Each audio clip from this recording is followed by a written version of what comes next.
Now, American aid agencies are being warned they may have to pull out of the Sudanese province of Darfur if the security situation there doesn't improve.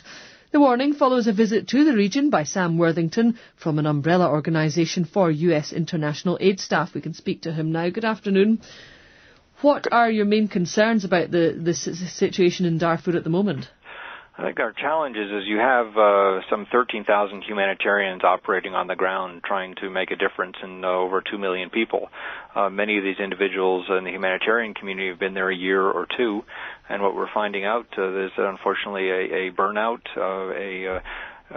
inability to last a long time on the ground, and our concern is that the longer-term ability of the humanitarian community to care for the people in Darfur may be compromised. And is that down to the levels of security they have?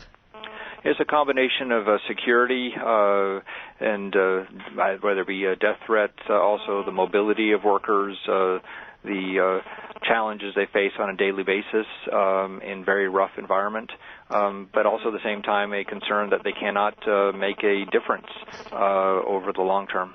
Are they often targeted? Have there been many attacks? I visited with 12 organizations. All 12 had been attacked within the last 2 to 3 months.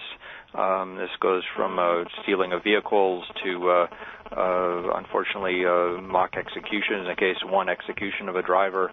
That type of environment makes it difficult in the long run for individuals to sustain themselves. What would make a difference? We have obviously had African Union forces in there. Would you like to see a different force go in, perhaps the EU force?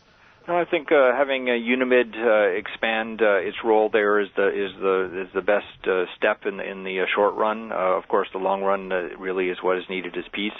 And I think there's really is a recognition needed by the world that these humanitarians need to be recognized for the work that they're doing. There's need for counseling support and other support, and hopefully more space for them to do their work over time.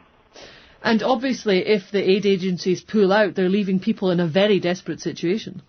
I think pulling out, of course, would be the last thing we would do, and that's the challenge people find and that you have almost 2.4 million people that are being cared for, and without all these humanitarian workers, of which 70% are handled by international nonprofits, the rest by the UN system, without them in place, you would have real dire straits, far worse than we see right now.